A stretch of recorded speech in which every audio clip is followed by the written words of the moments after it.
qu'il y ait eu un effort pour que cela soit venu. Donc là, nous sommes obligés d'accepter qu'il y a un créateur. Maintenant, créateur signifie celui qui ne dépend de personne et celui qui est capable de tout.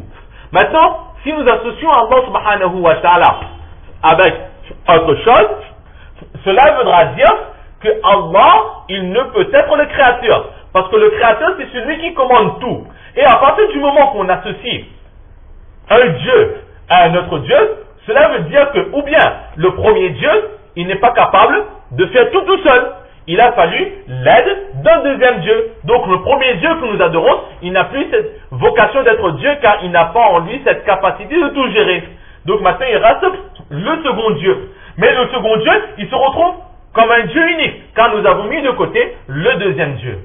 Et maintenant, si nous partons du principe qu'il y a deux divinités ou plusieurs divinités et que chacune de ces divinités ils ont la même capacité, le même pouvoir. Car tout à l'heure nous avions dit qu'il y a un Dieu qui était moins fort que l'autre. Parce qu'un Dieu il était incapable. Il a fallu l'aide d'un deuxième Dieu. Donc le deuxième Dieu va prendre le dessus sur le premier Dieu. Donc un Dieu, cela signifie que c'est celui qui commande tout. Donc du moment qu'on dit qu'un Dieu s'est fait dominer par un autre Dieu, le premier Dieu n'est plus Dieu. Donc il ne reste qu'un seul. Et si on parle du principe qu'il y a deux divinités, et que ces deux divinités ont la même possibilité, le même pouvoir, la même force, alors là on retourne à la règle que nous avions dit au début, que lorsque nous sommes dans une obligation, on se satisfait du strict minimum. Et nous sommes obligés d'adorer Dieu. Maintenant, partant du principe qu'il y a deux dieux, la règle c'est quoi? C'est qu'on se suffit d'un seul, du minimum, c'est-à-dire d'un seul Dieu. Là c'est l'explication qu'Hazrat Maulana Hifzur Rahman Damat Barakatuhum, il avait donné.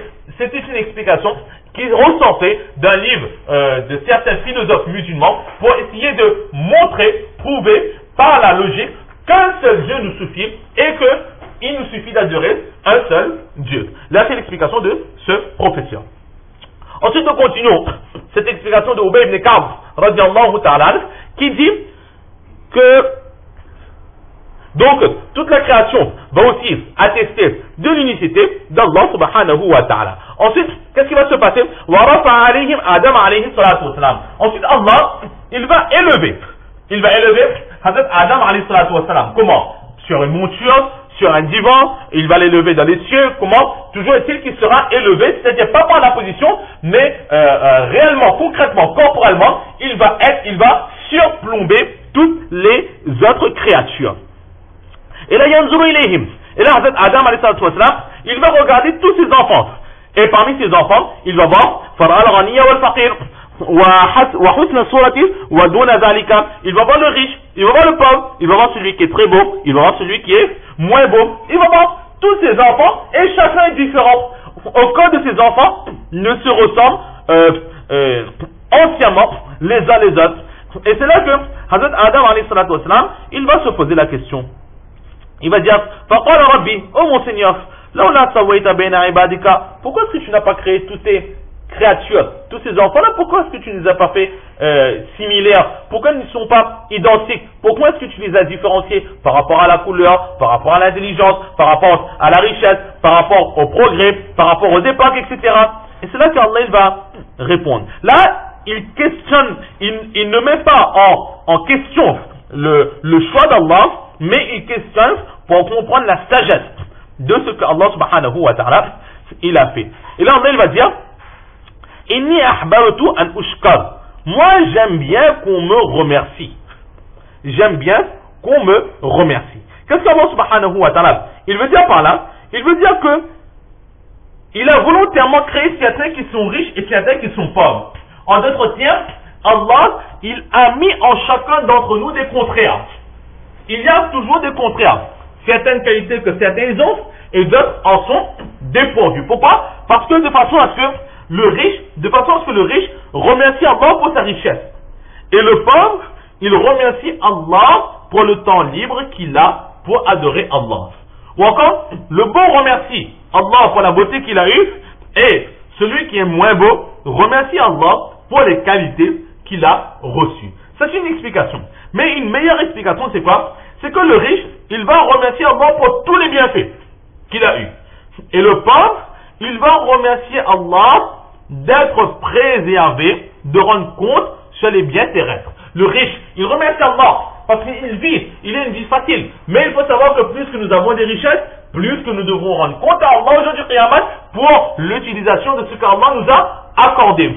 Et le pauvre, lui, il remercie Allah que, et Allah, tu m'as privé sur cette terre, mais par ta grâce aujourd'hui je serai parmi les premiers entrés dans le paradis. Car j'aurai moins de comptes à rendre. Je n'aurai pas de compte à rendre sur les biens terrestres. Je n'aurai de compte à rendre que sur les actions. C'est pour cela que dans notre narration, il dit que les pauvres, ils entreront plusieurs milliers d'années dans le paradis avant les riches. Parce que les riches, ils auront beaucoup de comptes à rendre. Et de la même façon, le beau, par exemple, il va remercier Allah pour tous les bienfaits, la beauté qu'il a reçue. Mais la beauté amène aussi aux turpitudes, à l'adultère, à beaucoup de péchés, sauf lorsque quelqu'un est doté de la beauté ou de certaines qualités. Alors celui qui est dépourvu de ces qualités, il va remercier Allah, que Allah, tu ne m'as pas donné cela, mais grâce à toi, je suis protégé de tous ces fléaux. Peut-être que si tu me redonnais cela, alors je serais tombé dans ces fléaux et dans ces péchés. Là, c'est l'explication de Ahbabnu al-Ushkar. Et ensuite, Adam, qu'est-ce qu'il va faire? Il va voir al-anbiya fihim. Et parmi tous ses enfants, il va voir aussi les prophètes. Tous les prophètes, alayhim salatu wa salam, misle suluji alayhim an-nur. Exactement comme des lanternes, ou comme des lanternes nuit qui sont remplies de lumière. Donc il va tout de suite repérer les prophètes alayhim salatu wa salam par rapport à la lumière qu'Allah subhanahu wa ta'ala leur a accordée. Et ces prophètes-là, ils vont devoir prêter un autre serment. La majorité, toute la création a prêté serment de l'adoration d'un seul Dieu unique. Mais les prophètes, ils vont devoir prendre le serment prendre un second serment. Et c'est quoi? C'est ce qu'on appelle le sermon de la prophétie, la promesse de la prophétie, fi risalati wa nubuwati. Et c'est ce qu'Allah subhanahu wa ta'ala, il mentionne dans le Coran, wa huwa qawluhu tabaraka wa ta'ala, wa id akhadna min an-nabiyyina mithaqahum wa minka wa min Nuh wa Ibrahim wa Musa wa Isa ibn Maryam. Rappelle-toi du moment où nous avons pris la promesse avec les prophètes, avec toi, minka, ومن نوح وإبراهيم وموسى de Hazrat Nuh, de Hazrat Ibrahim, de Hazrat Moussa et de Hazrat Isa fils de Maryam alayhi mussalatu wassalam. Donc là c'est Allah subhanahu wa ta'ala dans le Coran aussi il fait allusion à ce sermon. Donc là dans ce récit nous voyons que les prophètes aussi ils ont prêté un sermon.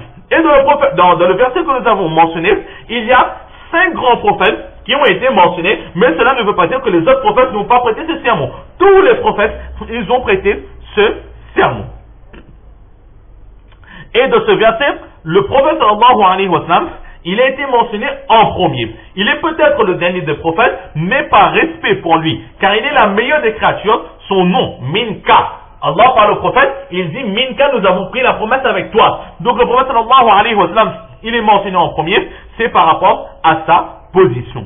Ou encore, par rapport au fait que, selon certains, le prophète sallallahu alayhi wa sallam, il est la première des créatures à avoir été créée.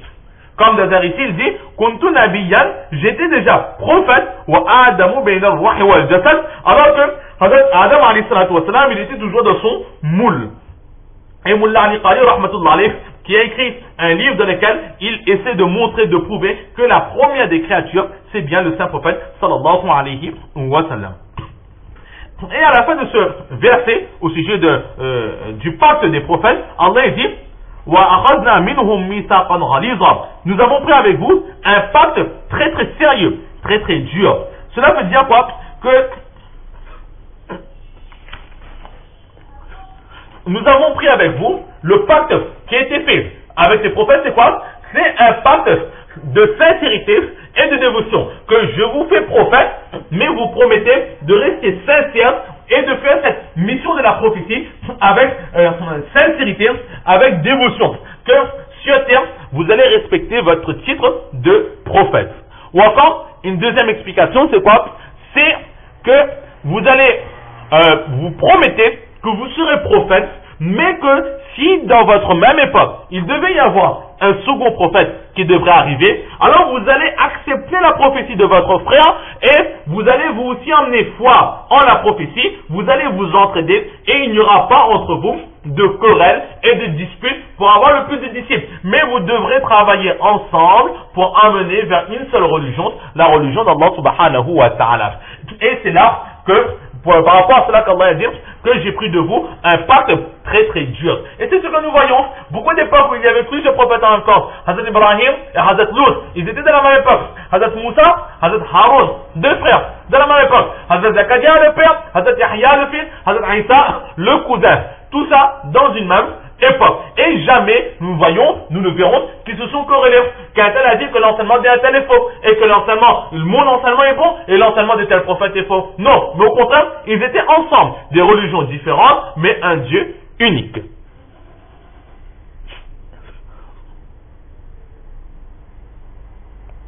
Dans le Coran, Allah il fait allusion à ce pacte-là. Rappelez-vous du moment où Allah il a pris ce pacte avec les prophètes. De ce que nous vous avons donné comme livre et comme sagesse. Et qu'ensuite un prophète doit venir pour attester de ce qui vous a été donné, que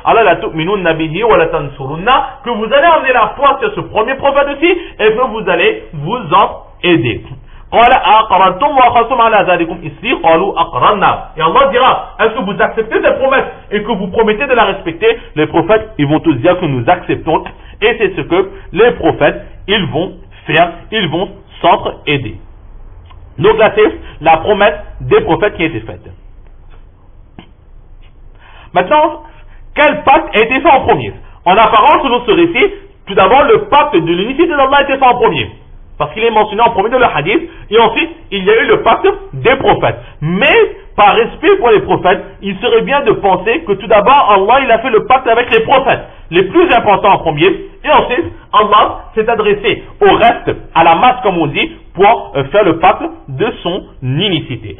Et ensuite, Hazrat Ubay ibn Ka'b continue, il dit, Kana fi tilkal arwah, Kana fi tilkal arwah, que Hazrat Isa alayhi salatu wassalam, lui aussi, il était parmi ses âmes. فَأَرْسَلَهُ إِلَى Maryam.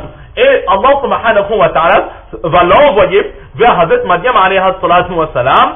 فَحُدِّثَ عَنْ أُبَيٍّ. Il est rapporté par Hazrat Ubay ibn Ka'b radiyallahu ta'ala anhu أَنَّهُ دَخَلَ مِنْ فِيهَا, que l'âme de Hazrat Isa alayhi salatu wassalam va entrer dans le corps de sa mère par sa bouche.